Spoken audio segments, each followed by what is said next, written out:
Assalamualaikum warahmatullahi wabarakatuh. Selamat berjumpa kembali dalam literatur Frances. Kali ini kita sampai pada pertemuan kelima tentang karya sastra dan sastrawan di abad 17. Subtema kali ini adalah mengenai aliran barok, klasisisme yang terjadi di Perancis.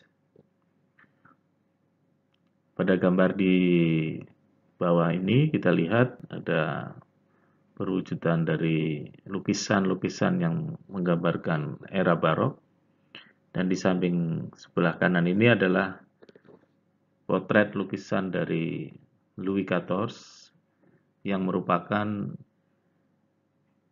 representasi dari aliran klasisisme sendiri. Baik, kita akan masuk dalam penjelasan sebagai berikut. Untuk secara definisi,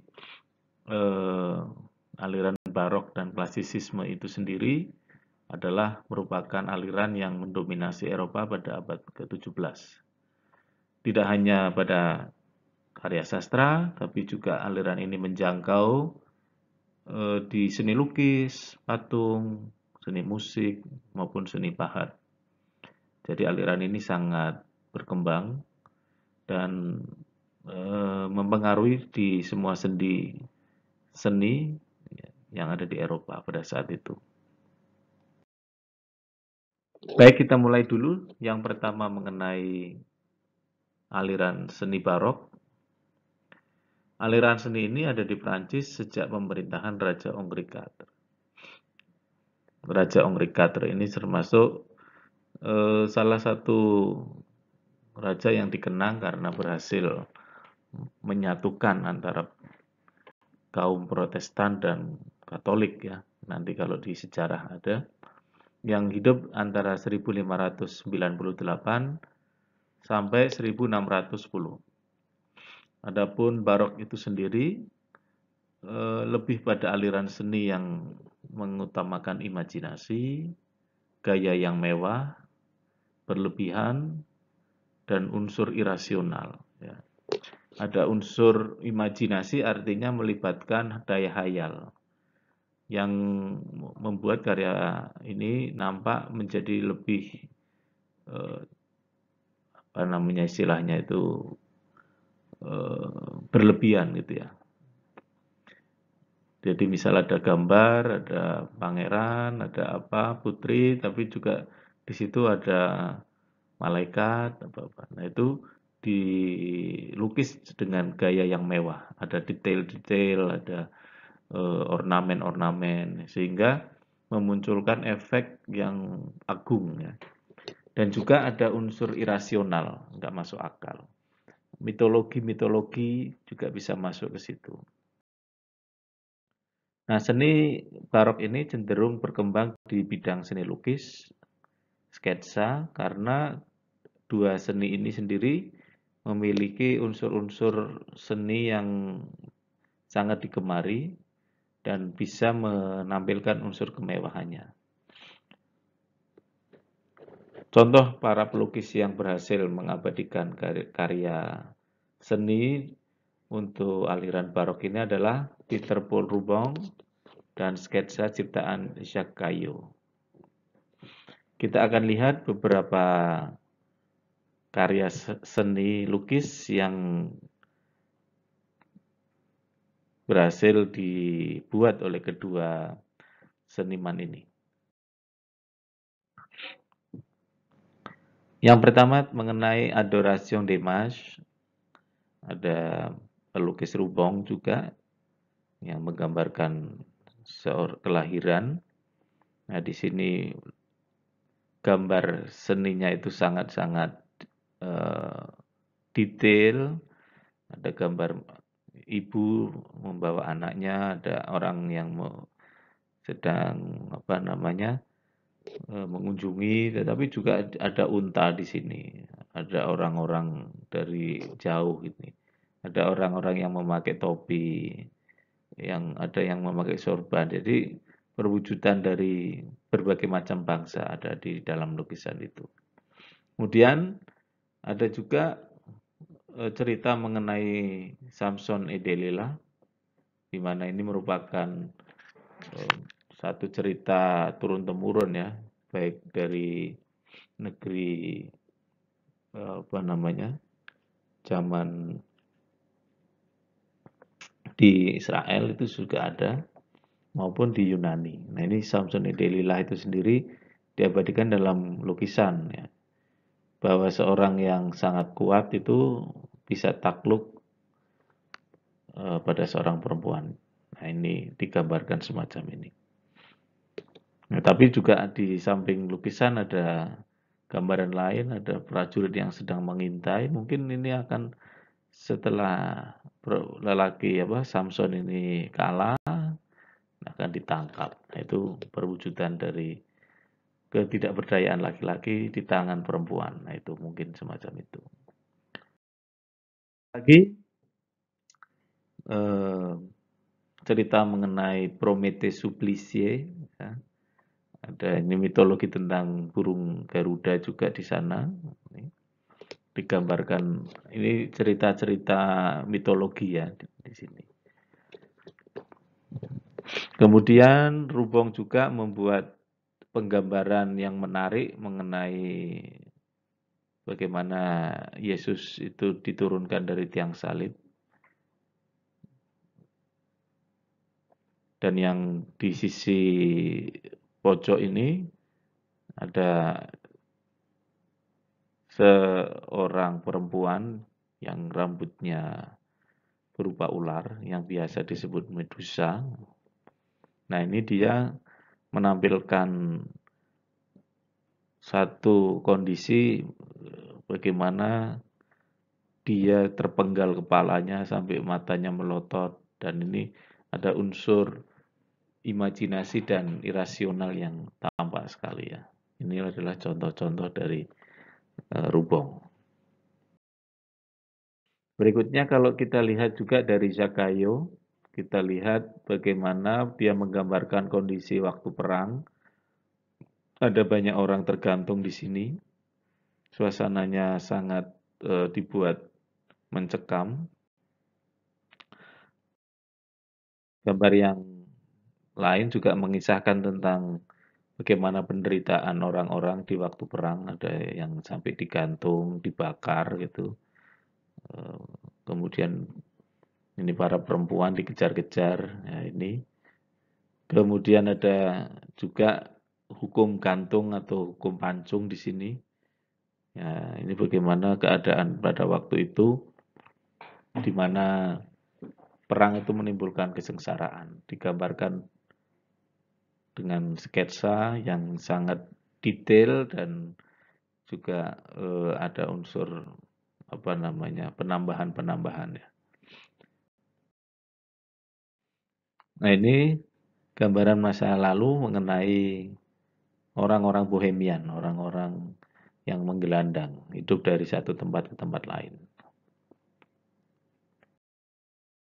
Nah, tadi adalah tentang barok, sekarang kita masuk ke klasisisme atau aliran klasik. Aliran yang ini justru berkebalikan ya dari aliran sebelumnya, karena aliran klasik ini lebih terikat pada aturan, pada kaidah maupun kesederhanaan bentuk. Mereka mengutamakan keharmonisan. Apa itu harmonis? Harmonis itu artinya selaras, bisa sejalan ya.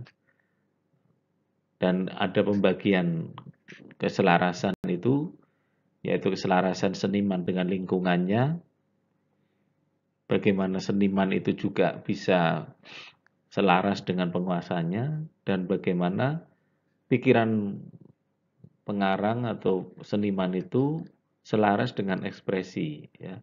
Ada 3 hal tadi. Apabila misalkan dia melihat karya barok ini tidak, antara pikiran dengan ekspresi itu tidak sama, karena antara kenyataan berlebih-lebihan itu tidak dianggap sebagai hal yang selaras dengan keadaan lingkungan gitu ya. Kemudian ekspresi tadi yang seperti Medusa itu sendiri eh, berlebihan, ada manusia berambut ular itu juga itu merupakan hal yang tidak selaras kalau menurut aliran klasik ini. Nah, aliran ini berlangsung dari 1660 sampai 1685. Menurut beberapa pakar bahwa aliran ini adalah melanjutkan ideologi gerakan Renaissance abad 16. Kita ingat Renaissance merupakan abad di mana hidupnya kembali karya-karya sastra dari kekuasaan Yunani Latin ya, Greco-Latin. Dan ini dilanjutkan dengan diberi sentuhan yang ada unsur humanisme juga, tetapi dia memikirkan keseimbangan tadi, keselarasan tadi. Nah, mungkin ada kaitannya juga. Jadi antara pemikiran, antara gaya itu dengan apa namanya filsafat yang pada saat itu berkembang, yaitu oleh René Descartes. René Descartes itu merupakan filsuf Prancis dengan semboyannya cogito ergo sum. Saya berpikir, maka saya ada. Je pense, donc je suis. Jadi, eksistensi manusia itu sendiri manakala dibuat suatu garis tegak lurus ya, maka dia hanya bisa diukur apabila berpikir. Kalau manusia tidak berpikir, maka dia bukanlah disebut manusia. Itu ya. Dari René Descartes memiliki pemikiran semacam ini. Ini adalah potret dari René Descartes yang kemudian menjadi peletak dasar lahirnya rasionalisme. Rasio dari kata rasionalisme dari kata rasio atau pikiran, nalar. Jadi sesuatu yang bisa dinalar, sesuatu yang masuk akal. Nah, masuk akal itu sendiri bagi manusia itu adalah sesuatu yang bisa dibuktikan, bisa dirasa, bisa diraba, ya, bisa dicecap. Nah, itu panca indera itu bisa menggunakan semua unsur ini, maka dia bisa disebut sebagai rasional. Kalau di luar itu, maka dia tidak disebut sebagai hal yang rasional. Nah, rasionalitas itu dibangun atas asumsi dari suatu keraguan. Diawali dulu dari keraguan, kebimbangan.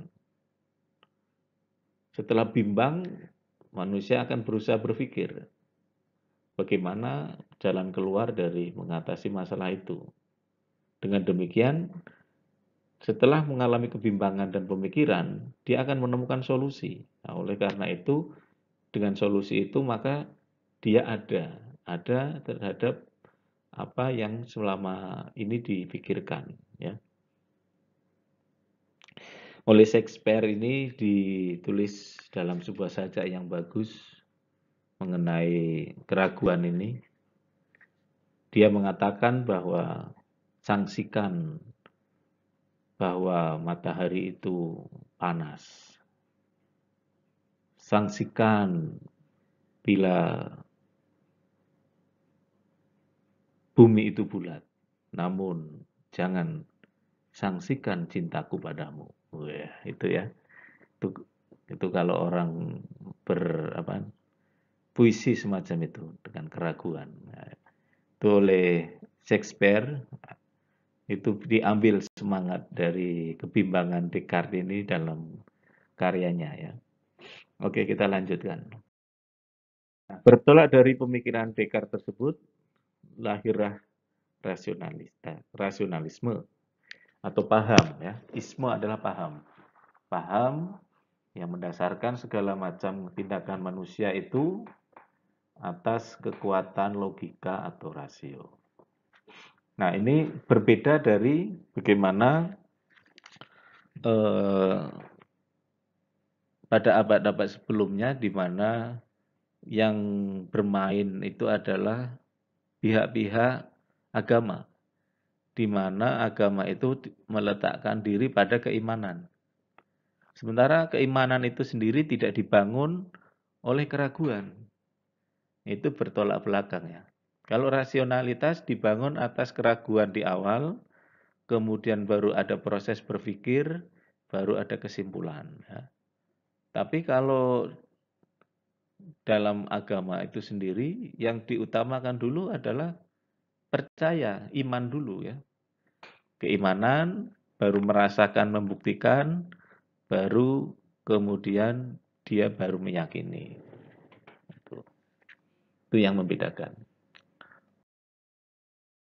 Nah, kita beralih sastrawan yang berkembang, yang melahirkan pada periode klasik ini.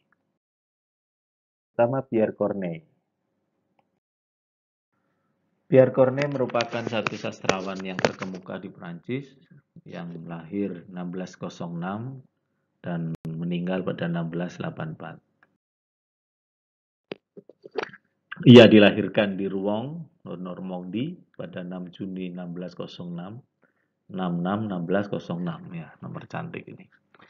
Dia sangat tertarik pada stoicisme Latin yang mengatakan bahwa jalan menuju kebahagiaan ada pada kemenangan jiwa atas jasmani, akal, pikiran, atau emosi.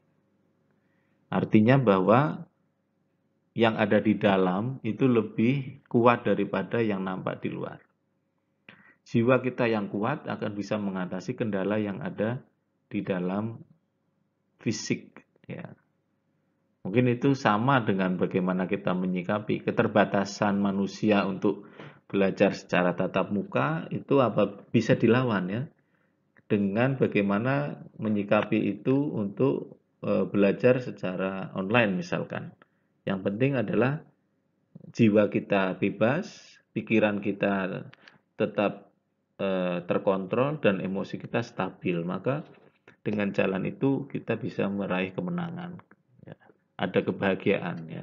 Jadi tidak terkotak-kotak atau terbatasi oleh suasana atau situasi.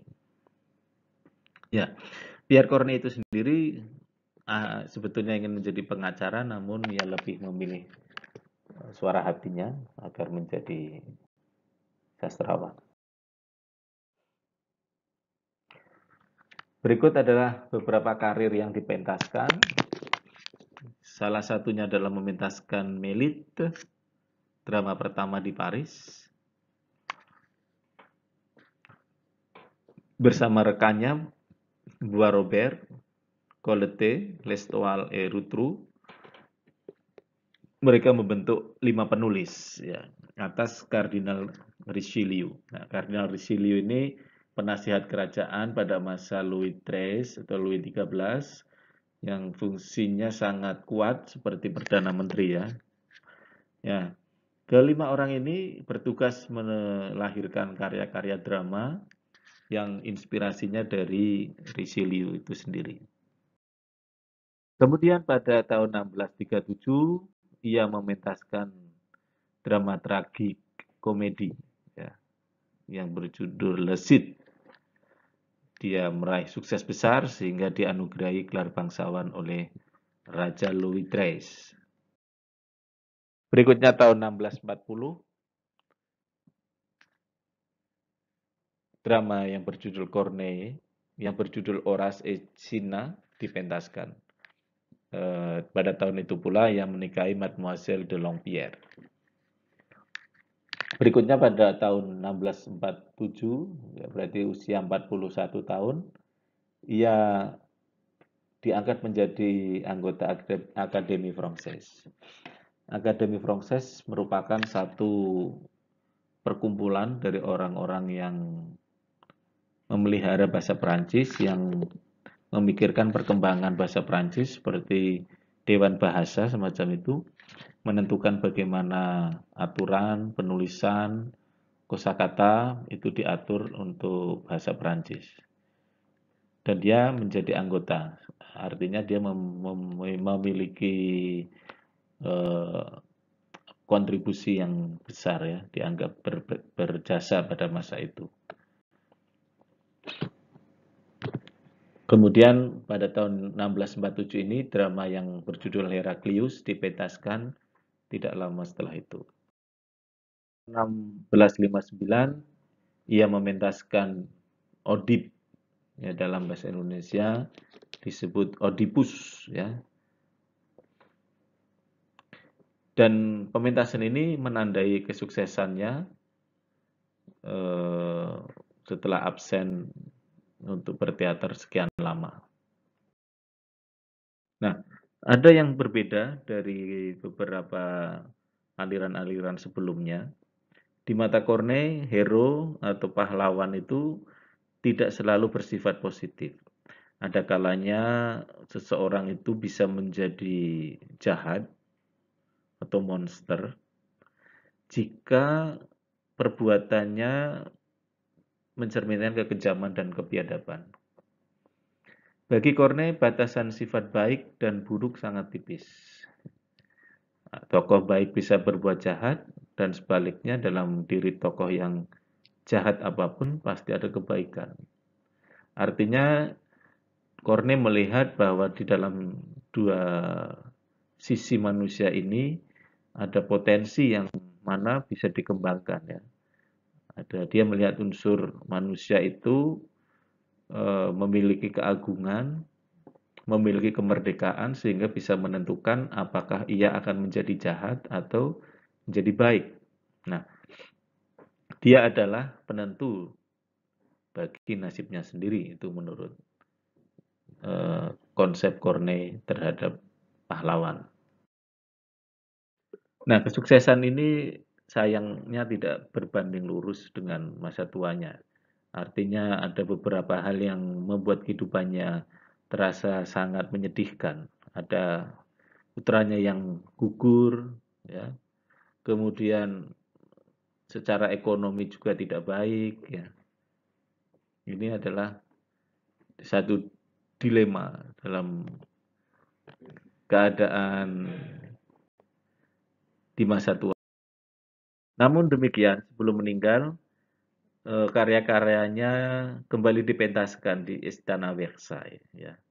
1676 dengan Raja Louis yang ke-14 ini sebagai raja yang menggemari keindahan, dan ia menjadikan drama-drama Corneille sebagai keagungan seni sastra Perancis. Yang kedua adalah Molière atau nama lain dari Jean-Baptiste Poquelin. Itu adalah nama samaran ya. Tadi Jean-Baptiste Poquelin. Dia tadinya bergabung dengan Madeleine Béjart, kemudian mendirikan grup Illustre Theatre, tapi ini kalah bersaing dengan grup teater yang sudah eksis, yaitu grup Hotel de Bourgogne, Emarai. Nah, kemudian ternyata untuk mementaskan drama sampai ia harus berhutang dan sampai di penjara, ya menyedihkan awal-awal karirnya. Kemudian karena dia gagal di Paris, maka dia kemudian gabung dengan teater Dufresne ya. Ya ini kota-kota di sekitar Paris. Ada Agen, di Agen, ada Toulouse, Albi, Carcassonne, ini daerah kota-kota Prancis bagian selatan. Dan teater ini cukup berhasil, dan karena sudah masanya tua, maka Dufresne menyerahkan kepemimpinan ini pada Molière. Banyak pentas di Perancis Selatan, di Montpellier, Narbonne, Avignon, Grenoble, dan Pézena.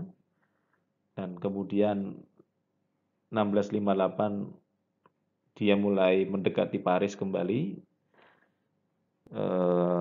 Untuk itu dia mendapatkan perlindungan dari Monsieur, ada sebutan dari Philippe de France yang merupakan saudara dari Louis XIV.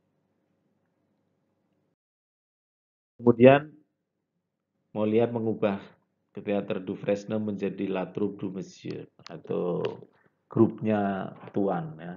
Jadi orang itu mengambil nama Tuan ini sebagai pelindungnya sebagai nama grup.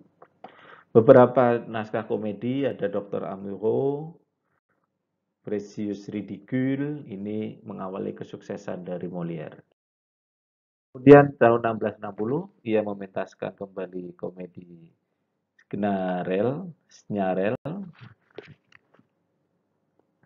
tapi pada 1661 pentas drama Don Garcia gagal. 1661 juga ia mementaskan Les Fâcheux dan ini sukses besar karena ini sebuah pesta untuk menghormati Louis XIV. Sebagaimana Anda ketahui bahwa Louis XIV ini raja yang hobinya itu pentas, hobinya itu kemewahan, ya. Sampai-sampai ketika mau makan, ketika ada apa itu ada serangkaian protokolernya. Kemudian ada iringan musiknya ya. Itu jadi walaupun dia aliran klasisisme tapi juga berlebih-lebihan ya, itu. Nah, termasuk dia mengundang kelompok-kelompok seniman atau apa itu untuk tampil di istana Versailles. Pementasan L'École des Femmes merupakan hadiah yang sangat istimewa karena raja sangat menyukai dan oleh karena itu ia diganjar uang 1000 livre ya mungkin berapa ratus juta kalau sekarang ya. Nah, ini salah satu karya Molière yang terkenal atau yaitu Tartuffe atau Si Munafik, mengundang kontroversi publik dan langsung disensor oleh Louis XIV dan ada pula yang sampai menuntutnya ya karena mungkin ini menyinggung unsur-unsur gereja dan bangsawan pada khususnya. Ia juga membuat karya yang kontroversial, Dom Juan, seorang playboy, ya. Menuai sensor, tidak bisa dipentaskan, dan baru bisa diterbitkan dalam buku setelah Molière meninggal. Pada 4 Juni 1666, ia mementaskan karya komedi yang paling istimewa, yaitu Le Misanthrope, disusul oleh Médecin Malgré Lui, yang dianggap sebagai drama komedi terbaik dari Molière. Berikutnya, ada karya-karya penting, yaitu L'École des Maris, Sekolah Para Suami, Méliserte, ada Panulfe ou l'Imposteur, ada Amphitryon, ada Lavar, si kikir ini, Le Bourgeois Gentilhomme, orang bourgeois dan orang yang baik, ada Fourberie di Sapin. Nah, di tahun-tahun terakhir kehidupannya, Molière mengalami masalah. Pementasan drama Les Femmes Savantes masih mengundang kekaguman publik, tetapi dia lambat laun digerogoti oleh penyakit tuberkulosis atau TBC. Kemudian dia sedih karena ditinggal putra dan sahabat karibnya, sehingga dia menjadi sangat terpukul ya. Dan ini berpengaruh juga dari sektor ekonominya. Nah, si Molière ini sendiri mementaskan sebuah drama berjudul Le Malade Imaginaire yang dimainkan di Palais Royal, Istana Raja, pada 1673 sebagai pementasan terakhirnya. Bahkan dikabarkan ia meninggal beberapa jam setelah pementasan tersebut.